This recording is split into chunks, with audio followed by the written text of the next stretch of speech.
Now we're on track. How's it going, everybody? What's the crack? You're all very welcome to Ramble Pod number 49 for Wednesday, the 8th of the 5th. It is the 8th, isn't it? Yeah, sorry I'm late. I said it was back on track because I was live on Patreon there for the last 5 minutes. But this fucking recording device was giving me a pain in my stones. It was, Jesus Christ. 1 minute the card wasn't in right, next minute the card was fucking protected because the little thing on the side slipped up. And then it just, I don't know, switched over to some mode with weird symbols on the front of it. So I don't know what the fuck is going on. I'm drinking tea, lads. It's not that early in the morning. Most people are gone to work, I'd say, at this stage. Oh, excuse my rudeness. Good Lord. Like I said, we're live over on Patreon. Thank you very much to the Patreon people. Still, you're actually making it worthwhile. You're making it worthwhile. I would not do this. I couldn't, at this stage now, shit is getting too busy. I couldn't justify it if it wasn't for the Patreon people paying money towards it. That's the reality of it. Money. Unfortunately. What's the fucking crack? Sorry I'm late. Jesus Christ, I was up to my fucking eyeballs. And there was a few points yesterday. I was like, maybe I could squeeze in one here. Maybe I could fucking sit down and record one there. And just, I could record one driving in the car. And like that, it's, you don't deserve that kind of dog shit. Do you know what I mean? If you're going to be listening to something, you get me with half an ear going, what? I don't know why I do a voice for my voice. I think it's probably easier for people. It doesn't make any fucking sense, does it? I turned into weirdly Willy the Hulk Maher there for a minute. People have been liking the Willy videos. The Willy... I know, that fucking child. Jesus Christ. This weekend's gigs coming up. Comedy club gigs anyway. Let me see. I'm going to be in... I'm over in Galway. I'm going to be in Galway. I'm in the Riff Raff in Galway. Which I think it's called the Black Gate, I think is the venue, but it's easily found anyway. If you go to my website, I know the link is there in it. I definitely did it at some stage. It's gone in. So click through on that. You'll find out exactly where it is. If you're a Galwegian head, come on over. Yeah, because the lads they've got two of them. These lads aren't messing around. They've got two of them. They've got, they've got that one, and they've got the one on Georgia Street at Chelsea Drugstore, which was absolutely fucking mighty crack the last night. There was a kind of a all over the shop kind of wildness to it. I enjoyed the shit out of it, so hopefully this one will be along the same lines. They say like the summer is the killer of comedy because the weather's always good outside. I don't know who like I've heard this so many times. And you're like, really, because like it's pissing out of the heavens right now. It looks like the middle of fucking winter. So I'm not buying it. And even at the weekend, we were in Care House in Tipperary with myself, Paul Marsh, and the boys from Totally Wired. Fucking splitting stones, gorgeous day out. Full house. So it made no odds. Whatsoever. That was a fun gig. Now, in fairness, there was a couple of funny old ones in there that had ditched the husbands for the night. Like, I'm not going to that fucking comedy. But the women came along, and it was actually great crack. And it's weird because like we had two breaks, and I was hosting it, and it was just great crack because the shackles are off. You're not when you're hosting. There's an enjoyment in hosting because you can fucking dick about. I find you end up writing new material as a result because just funny shit. You get the luxury of fucking around, and you're a couple of times on stage. And you don't have to be better than the comedians. You know what I mean? You just have to get people to a certain level and teach them that this is what you do. You smile with your face. It's fine. And no, this won't be any Brendan Grace material. But you often get people at the break will come up to you and go, here, I have a good one for you there. Like, and you're going, oh, here we fucking go. It's not going to be. And it's never a good one. But there's times when stuff just works. And it was this little, tiny little old... She wasn't old, but she was like, I suppose early 60s maybe. Like, but she comes over to me, and the lads, Totally Wired, had an alter ego. And they'd been on first, and they were making out that she was going to a funeral because she was all in black. Turns out she's a fucking undertaker, right? But she said it to me. She didn't say it to the lads. She said nothing. She said, I'm actually an undertaker. I said, fuck, are you? She goes, yeah. They used to own a pub the usual story. You used to own a pub and an undertaker and a taxi service. But when they had the taxi service and their actual slogan when they had the taxi service and undertaker business was "Dead or alive, we'll give you a drive." And she said it with such fucking pride that it was like it's not the greatest fucking slogan in the world. You know, it's not like what was the one in The Simpsons? Bart. Al's crematorium, you kill him, we grill him. Like, that's tight. That's tight. I mean, with a slogan, you could probably tighten up her one a little bit. You know what I mean? Dead or alive, we'll give you a drive. If you say, I'd need to sit down for an hour, but I bet you could tighten that up and sharpen it up a little bit. But even still, it was perfect. Coming out of a woman in her 60s, it was absolutely fucking perfect. If it was a bloke, half the humour wouldn't have been there. Do you know what I mean? But she's just this little older lady, like, and I just went, oh fuck! And I pointed it out then on stage, and that works in an environment like that because everybody in the room knew her. You know what I mean? Or probably had a fair idea. You know, there's a different dynamic. I haven't drank enough tea yet. There's a different dynamic when it's a gang of people from a local area who know it because they're waiting. Because the lads have been slagging her for, you know, being so dour looking. She wasn't dour at all. She was mighty cracked, like. But I think it was because she was dressed in black or whatever. Brendan Healy, greatest butcher in the world, he was there. I'm calling into him next week. I'm popping down. We have a communion to go to. I don't know why I keep doing that voice, lads. I don't know what it is. I don't know. It's puzzling me as well. But we have a communion, so I'm going to swing into, at an opportunity, I'm going to swing into Brendan Healy's Butchers. But he was, I got ribs. I got ribs on my mind, lads. The barbecue season. I don't give a fuck if it's pissing down rain. I've got the barbecue season on my brain. And that's all I'm about right now. I'm starting to stock up and stuff. Got steaks I'm going to do fucking kind of I've got this marinade that I want to do. I'm going to marinate chunks of steak overnight and do them on skewers. I reckon it'll be fucking unreal. I'm after getting the good coals in because you're wasting your time. I'm after getting a good few messages over the last few weeks about barbecuing again, like just different things. Even, you know, I know I talked about this last year, but you're like, yeah, the good barbecue, good way to go. If you haven't gotten the good barbecue, and it is like the gas one, you know, all bets are off. It's gas. There's not a whole pile you can fucking do about it. Now, you can get, like, you know, you can still smoke and stuff on the barbecue, especially the good barbecues, gas barbecues, like the Weber ones, where you can actually get the temperature down real fucking low. But if it is a charcoal barbecue you're using, don't be fucking wasting your time with them ones out of fucking Aldi or down in Centra. Get yourself the good ones. The range, if you live anywhere near a range, stock up, because they tend to do some good shit, like, you know what I mean? They're not the cheapest in the world, but they tend to have a decent range. But, like, hey, Woodies always have the Weber fucking coals. Get yourself some Weber lumpwood as well. Like, it's just, you're at nothing. You'll see the difference. Time and everything, you know what I mean? When you look up a recipe, like, time actually, you know, the other shit burns out real quick or fucking goes all chalky and stuff. That'd be my advice for today on barbecuing. Get the fucking decent coals. You'll get longer out of them. It's like anything. You'll get longer out of them. You'll be fucking glad you did, lads. You'll be glad you did. I actually, the podcast was even delayed this morning. Came in and I had taken because I left one of my microphones in Paul Crowley's car last Friday. So Paul is popping it up to me or whatever. But I said, fuck it, sure. I was going to do a podcast yesterday, but with a cancellation. So that's why I ended up doing a bunch of other shit. But I taken this microphone that I'm using now. I laid it down. To put it into the old fucking gear bag to take with me. But old doggo had gotten to the fuzzy fucking wind yoke. Oh, the pop shield, they call it, I think. Is it a pop shield? Yeah, it is a pop shield. It just happens to be a fuzzy little afro on top of it. Dog had thought, class. Yeah. In fairness, she didn't go too fucking mad in it. But it just went, I'm fucking burping and everything into the microphone. I'm so sorry. So unprofessional of me. Jesus Christ.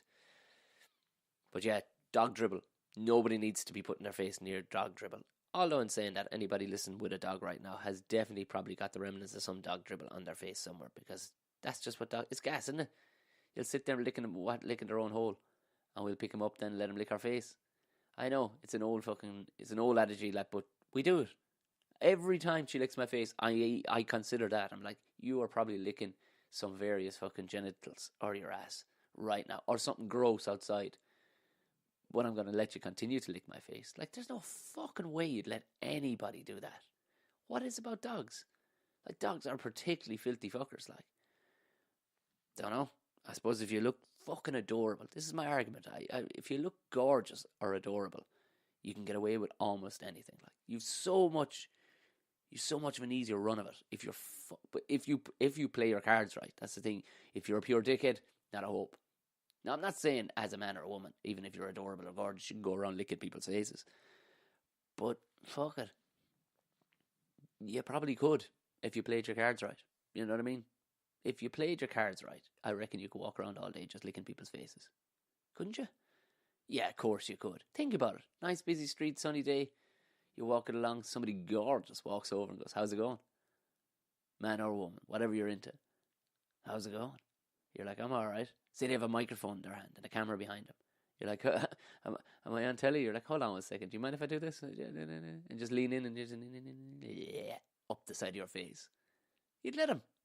You'd be so shell-shocked anyway by their beauty and the fact that there's a camera and a microphone stuck in your face. You go, "God, alright, okay." I genuinely think you could. I genuinely think if you were charming enough, but you'd have to have the backup of being gorgeous. It's one of my favourite words, gorgeous. Said like that too. Saying gorgeous, not gorgeous. That's the way to say it. I do want to plug 1 second. Aside from gigs, Jesus, 1 second, Instagram. I said I'd 1 second. I'll get this open. Keep talking, Tom. Keep talking. I don't want fucking whatchamacallits. Let me just see. Can I get it up on messages? Fuck, I don't. Instagram's so weird on a computer, isn't it? It doesn't, like, what's going on with it, like? You'd never, like, that's the thing, you never do. I can't look up messages on this, can I? God, my Instagram, it looks weird on a fucking big scale. The weird shit I put up. If anybody's not following me, give it a look. I do put up some weird shit. I don't know what I'm at, like just not right in the head. Tom O'Mahony Comedy will find that. Jeez, come on. How do I get up my messages? Anyway, what I was trying to say was, no, I can't figure this fucking thing out. No, can't get up my messages, and I don't know where I'm after leaving the phone. I always leave the phone away anyway when I'm doing this, because sometimes it interacts with it, and it's like, you get that beep, beep, beep, beep, beep. The Counties UK, and I said I'd call him a cheeky cunt for asking me, but if you go to the Counties UK, hold on, let me just, Instagram. Let me just put it up there, just to make sure it is Counties. It is Counties, yeah. Search. Counties. There we go. It is Counties UK. Yeah, if you follow the lads. Okay, fuck. Do you know what? It's probably handier if you go through The Life of the Funeral. Yeah, The Life of the Funeral. And he also has the 30 as Fuck podcast. They're trying to get onto I think it's the Essex Festival. Yeah, and just, I don't know. Maybe if you go on there, you'll be able to find out how to do it. As you're listening to this, dude, let me know how to put people in your direction of actually voting for you. You can vote under this post. Do you know what? I might put it on Twitter or repost it. Jesus. Yeah, that'll just show my ineptitude of social media. I'm good for putting up weird shit. So if that's what your bag is, go have a look at that. But Counties UK, basically, the boys want to get onto a festival, and it helps if people are going to if they would vote for him by writing their name underneath a post from the Essex Music Festival. I think it's the Essex Music Festival. It was last week, but I said I call him a cheeky cunt for asking me to do it because I typically don't. But I'm, you know what I mean. If it's like, I'm not going to be telling people about birthdays and shit like that. This isn't the fucking radio. But if you know what I mean, if other people are trying to push things, and if I can help in any way, I'll do my best. I'm doing my best. If it won't squeeze in, it won't squeeze in. Most people listen to this kind of understand that fucking premise, don't they? Game of fucking Thrones. Game of Thrones. Not Game of Thrones. Game of Thrones. I heard myself back there for some reason. I sounded like blind boy. Game of Thrones. Yeah. I'm just not sucking a vape into the fucking microphone. It's the only drawback there. Yeah, I like this one. People were giving out yards about the fucking coffee cup. Fucking yards about the coffee cup. Do you think it's real? Because, like, HBO they didn't say yay or nay. Like, they were like, I think you'll find that latte that was in it, that was in that scene, was actually wrong. Queen Daenerys had ordered a green tea. And that was as much as they said. It was good. It was well played. Right or wrong, you're kind of left going, are they admitting it? Because to me, it was like, oh, come on. You have that many people working on set. I guarantee you there's somebody whose job, that when you get to that level of money on a thing, like I saw things, I've worked on low budget and half decent budget, but only half decent budget productions, and there are people whose jobs it is just purely to fucking watch that one coffee cup. Do you know what I mean? There'll be people whose job, like, that's the level they would be at, like, when you have that kind of moolah.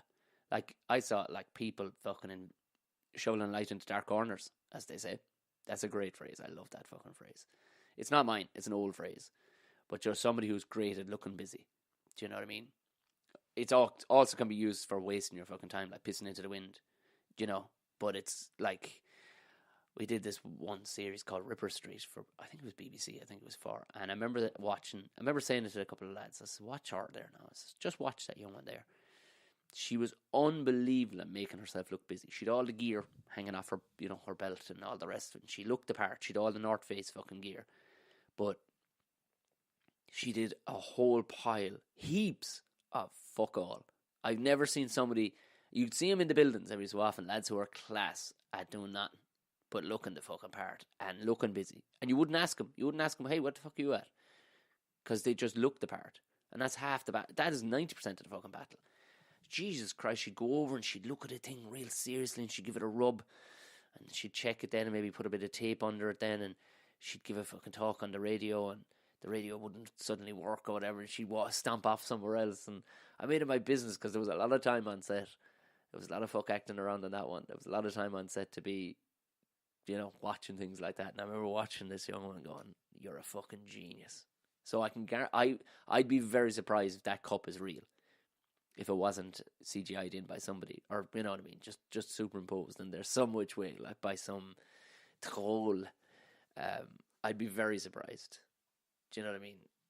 If somebody, like, what I'm saying is afterwards, I'm guessing HBO did it for a crack, and I bet there's little things like that everywhere, like where they've just stuck it in there for the crack. Do you know what I mean?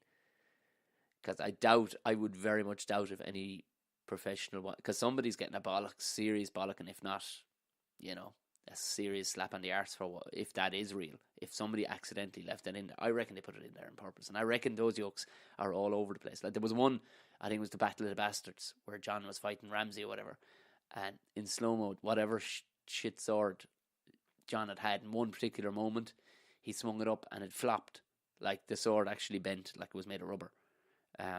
I don't know if they were using rubber swords too often, but again, I bet you any money, like, when you're spending that kind of moolah and people's jobs are on the fucking line, if their shit isn't right, and when your job is purely watching for continuity and correct fucking things, like, you don't leave a coffee cup behind. You really don't, like. Do you know what I mean? I'd be very surprised if it was an accident. What else was I going to fucking talk about? I went to see the fucking Avengers. Load of shit. Straight up. No spoilers. Load of shite. I'm fucking very disappointed because I like those fucking movies. Best bit was, I mean, and you see, I think people get enamored by the whole notion of it. You know what I mean? It's like, what do they call it? The Emperor's New Clothes, like, which is a major fucking issue these days. Like, where people go, "Oh my god, that thing was amazing. It was amazing," about anything that is ridiculously popular.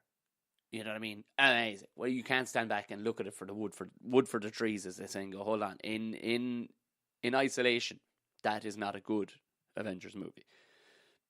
They dragged the whole out of it over the coals. Half it wasn't fucking needed. There was a shite version of a storyline. Just, unbelievable effects and all the rest of it. Like, and we're supposed to get all fucking sad and happy. But for me, that should have been their best one. That's what I was banking on, was that it was going to be its best one. And it fucking wasn't, not by a long chalk. Thor, very funny, as always. But, not for me. And then, to make it fucking worse, I was just annoyed after sitting through 3 hours of it. I'm saying this as a fan. I'm saying this as somebody who has enjoyed the Avengers movies. And this fucking thing is like, Jesus Christ, well, this yoke just fuck. This now had all the signs of somebody who knew, do you know what I mean? Friday evening job. 1 foot out the door. Phoning it in. That's what it had to me. I not pure fucking thick I am over it. And then they dragged it out, dragged the living whole. Like, if this is any other time, that movie would have been edited down to about 2 hours, 10 minutes. Because the world of shit could have come out of it. The world of stuff they could have hacked out of that. But it fucking dragged it over the coals, and it was just annoying. And then to fucking finish at the end, the movie's over, and all these wankers start clapping. Like the cinema had suddenly fucking landed successfully. You know, you're going, what? You fucking dickheads. Stan Lee's fucking dead. And even all those actors have been paid. They're on to their next fucking gig. Probably third gig after that one. That one's made years ago. The fuck are you clapping at, you tits? For the love of... And who's to be, is it for appreciation of the actual movie or appreciation for all the movies? If it's appreciation for all the movies, I kind of get it. But don't be clapping. There's nobody there, like, it's not a live event, you fucking weirdo. There's nobody to appreciate it. You just get a fella standing with a bin bag in the corner going, would you come on to fuck, I have to clean this place for the next one. That's the only person you're clapping to. Yeah. I was just annoyed. That's what I was. I was just fucking annoyed. Very exciting times though yesterday. I got a new set of tires on the car. I know. Relax, will you? Fucking relax. I can hear knickers dropping and fucking jealous jaws hitting the fucking floor all over the place when I mention that. Are you joking me? You got new tires, you dirty bastard. Oh, because I know the dude, and I get a couple of cars and stuff with other companies and that I'm involved with. I get tires through the crowd, so they always look after me, and it always feels like a little win. They tracked it and all for me, like, so it was like, yeah. When you get decent tires too, I get it now. When people get a pair of Yeezys or whatever, they're fucking delighted with themselves. They're walking around town, or a pair of rare fucking or expensive fucking Air Force Ones or something. They're like, yeah, there you go, check out my fucking trainers. I'm like, have a look at my fucking Michelins, huh? Fucking, huh?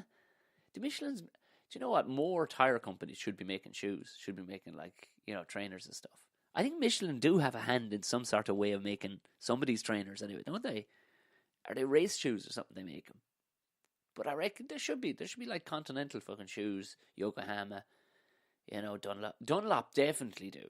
They definitely do. They make fucking wellies. Sure, if you got spare rubber, throw them into the wellies. But they definitely must make something in the way of trainers, do they?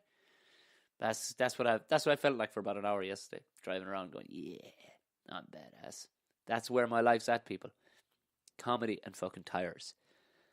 Be like Keith Duffy next. Keith Duffy of Boyzone has a tire company. And it's his tires, as the business must be getting better, he's getting more serious about the ads on radio. Because it's all like, here you buddies, welcome on down to We'll Fit Your Tires. And that's the way the ads all were. And it will always finish with, tell him Keith sent you. Tell him Keith sent you. But now it's like, Keith Duffy here, everybody. We have tires 20% off for winter tires. And I'm so disappointed, like. the ads were so shocking before. Like, I'm so disappointed that he's not giving any. Tell him Keith sent you. Yeah. Oh, I once again, I know I keep thanking the patrons and all the rest of it, but I'm after landing a couple of fucking sweet ass guests coming up in the next few weeks. Like, and realistically, like, I wouldn't be bothering me whole putting this level of effort in if there wasn't people actually financially involved. So it was only that it was just dawned on me this morning. I was like, fucking hell, this is a lot of fucking work. Chasing people down, getting timings right, going to fucking meet them and all the rest of it. But you wouldn't bother your whole if there wasn't some sort of financial investment of some sort. So yeah, there you go. I got some good photos over the weekend. It was a class one. I'm after on Snapchat. See, the Snapchat, I often miss it on Snapchat. I don't see it for days, lads. So if you want to send me something, I think you can. Yeah, you can send it to me through Instagram, even if we don't follow each other or whatever. You can. But do send, or just tag me in your story, the picture of it, like, you know, that kind of way. If I know, because I think Snapchat is out the fucking door, isn't it? Something weird happened with it there, where a load of people aren't getting their huge viewers anymore. I'm certainly not now. To be fair, I don't use it, and I don't read. But the last time I was like, Jesus, that's like fucking a half of what used to look at it. I was talking to two boys, like the two Johnnies, and they were saying they overnight just happened, basically. Just so it's all seems to be Instagram these days. And that's where I can, you can put up your long videos. There's so many options with fucking whatchamacallit. So I can actually do like a minute of the Willy videos and stuff like that. So do send it on to me there. But I do be getting. I got a couple of good ones. One that's like people just, screen grabs or whatever, listening to it. But one, and I'm forgetting your name, man. But he's in, like, I'm sure it's a lovely spot when the sun's out. But, like, it sounds like a bit of a comfortable spot. With that temperature, he was spreading slurry. You see the tractor backed up to the slurry pit, some part of Canada, where it's still -9 in the morning. Fuck that. Snow from fucking November to May. Fuck all that. Like, that's just fucking hardship. Like, maybe if you're like Jon Snow or whatever, or the Wildlings, maybe that's your fucking bag. But fuck, that's hardship. Like, you know what I mean? You can't be overly fucking happy. I bet you're making a fucking fortune. That's why you're up there. An Irish lad up there, you're up there making a fucking fortune, no doubt. I wouldn't fucking doubt you. Fair play to you if you are, but that's fucking hard going. That level of fucking cowled for that length of time all year during the year, and just like fucking like dullness. That's all I think when I think of that level of cold. Like what the fuck does it get to? Like, that's not even the height. This is May, and it's hitting -9 in the morning. Like, what fucking slurry do them people want? What'll fucking grow? I suppose something will grow, says you. I wouldn't be spreading it if they wouldn't be paying me to spread it if I fucking wouldn't. But dude, continue to send me them kind of pictures, because that stuff just bends my brain. Now, I'm not expecting everybody to have extreme temperatures like that, but feel free to send me on whatever the fuck you like. We the Royal Baby, very exciting times. We the Royal Baby, like, again, people getting excited by it. Although I'm not too sure too many people decided upon get overly excited by it, but it is in the news fairly regularly, like these kind of things. But I saw, like, there was an American, God bless him, there was an American family, they just love everything. They're not actually British at all. It was on Sky News. They love everything fucking British. But why not move there? But they had, basically, they've the red phone box out the front of the house. They had flags out the whole lot, and this huge celebrations that this child had been born. It was like, great, right? See, he's fucking handy though, isn't he? Huh? Whatever the young fella's name is going to be, you're going to have it fucking handy through life, like, born into that. Whatever way. How would you keep your fucking head in your shoulders at all? Because if Harry had been a mad fucker for years, like, you're like, but how do you rein that in? I bet you the old one, the grandmother, is fucking reining them in no end, I'd say. If you didn't have a one like that. Because you would. You've endless money. You're getting turned away from no clubs. You can walk into any Ferrari fucking, showroom and just go, can I have that one? Actually, give me that one. And they're going to. Do you know what I mean? Like, imagine being at, like, where your head's at, if that's where you're fucking, that's the level of power you have. Fuck. That kid has it all in front of him. Fucking hell tonight. All right, I'm going to go have some fucking breakfast, and I'm out the door. We were claiming today, and I'll let you know how we get on. Only us, this would happen to. We got a wedding present 2 years ago, and it was from a relation of ourselves, and it was for 100 oak trees. Yeah, a voucher for 100 oak trees. How or what I was supposed to do with those, I don't know. And we were going to claim them. That was the plan. We were just going to keep them in pots or whatever, like do something. Because the voucher was about to run out. Well, it runs out this year. So we ring up, and only though this would happen. The fucking nursery that wrote the voucher or whatever are gone into receivership. But they're still running it, I'm guessing, to sell off the last of the shit. So we're going over to this nursery today to see what they got. Because we rang up and they were like, yeah, listen, we've no oak trees. We're fucking all out of them. And we haven't been restocking because we're into receivership. So fuck knows what we're going to come back with. 100 fucking oak trees worth of fucking petunias or something. So stay fucking posted. I don't know what to tell you, but fucking, oh good fuck. Yeah, this is, yeah. I hope that, like, if there's some, I'm taking a fucking 100 fucking garden gnomes. I'm taking something. I'm fucking getting something. This is our fucking wedding present. We're getting fucking something out of this. So that's it. That's it. I think we're up there on the half an hour mark. So please give it a rating. Please don't forget, if you, whatever podcast app you're listening that allows you to rate, please give it a rating. Give it a high rating, because none of the other ones are any good to me. I'm not going to change as a result of it, so it's not going to benefit me. So if you have 5 stars, please go down the bottom and give it a rating. If you want to write a comment, that'd be fantastic too. You want to share it, you're a fucking legend. You want to follow me on all usual platforms, look for Tom O'Mahony Comedy, we'll find it. Go to tomomahony.com for the old gigs, because let me give you one more quick rundown over the next couple of weeks. I will be in Galway, Dublin and Newry in the next couple of weeks. Yeah. Oh, and by the way, Aaron from a couple of podcasts back, Aaron is a McCann. He's going to be in Whelan, so let's try and get that sold out for him. So that's May 21st, so I'm going to go up and I'm going to open for him just for the fucking crack. Let's see, can we get that fucking sold out? Right, go on away, lads. Enjoy the rest of the week, and I'll talk to you later. Good luck.